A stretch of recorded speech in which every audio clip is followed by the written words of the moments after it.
Hello and welcome to Charter Local Edition Northwest. I'm Dana Cowley and my guest today is Dr. Scott Ashford. He's the Dean of the College of Engineering at Oregon State University. Thank you for joining us. It's a pleasure to be here. All up and down the Oregon coast for years people have talked about the tsunami, emergency preparedness, what can we do? But you research that from a very different perspective that people don't often think about. So can you tell us what emergency preparedness should be like from an engineering perspective? Well, I think what you want to do is really approach the upcoming earthquake and tsunami with open eyes and understand the planning that you're doing and preparing for that, and not only before the earthquake, but also what to do in the aftermath. And what's the college doing to help contribute to the readiness? So our College of Engineering at Oregon State, one of our research thrusts is around resilience. And what we're really looking at is resilient communities. So a big piece of that is the infrastructure, so that people have the mobility after the earthquake, so we can get around, so we can do the rescue and relief efforts. And also the recovery, so we can get the economy going again. But we're also looking at electricity, we're looking at wastewater, we're looking at drinking water, natural gas, rail, different modes of transportation. It's really these lifeline facilities that everybody depends on a daily basis that is going to allow us to bounce back, right, and be resilient after this Cascadia subduction zone. What can people do? Recommendations you have for what the average citizen can do to support what you're trying to do, to just be ready?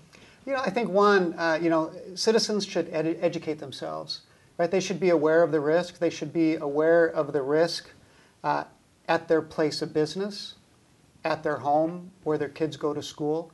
I think, secondly, is they should support state efforts, right, to improve our state's resiliency, support their government agencies and their elected officials that see that as a priority. And I think every individual should have a plan. And it's not just a 24-hour plan, but probably when there is a natural disaster, and we look at this earthquake as a significant natural disaster, to have a 2-week plan in place. Where are you going to meet your family? Who are you going to contact outside the area? How are you going to get your business going again? Right? Those are all things that individuals can take action now to help prepare them, not only for the earthquake and tsunami, but really any sort of disaster.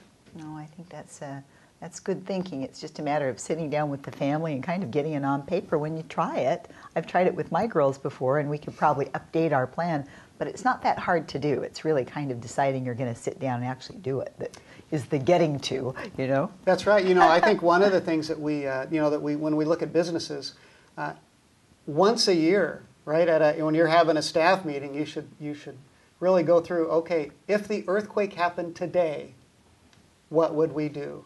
And one of the things that we find that, for businesses, much of it is really how do you engage your employees? How do you get your employees to help keep your businesses going when they're going to have plenty of concerns about their homes and their families? And then for businesses also, where are your critical records?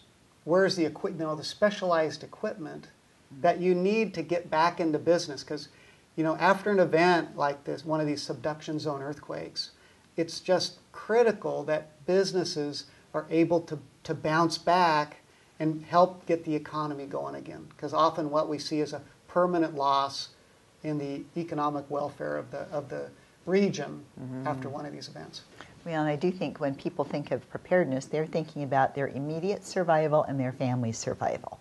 But I think it's more advanced thinking to think about how my career and my business is going to be surviving. So that gave us some good thinking points. And now your work coming up with the Oregon State Legislature, the lawmakers are looking at a pretty sizable transportation package. How do you think that should go? Well, for the transportation package, it's not only about seismic resilience, but it's also about keeping what we have in good shape, about preservation and maintenance. And at Oregon State University, as the state's land grant and research institution, the work that we're doing on aging infrastructure with pavement and with concrete bridges, I think the research that we're doing is going to make our state tax dollars really be used most efficiently as we go forward. Oh, thank you. We appreciate you being here. This is Dr. Scott Ashford. I'm Dana Cowley, and thanks for watching Charter at Local Edition Northwest.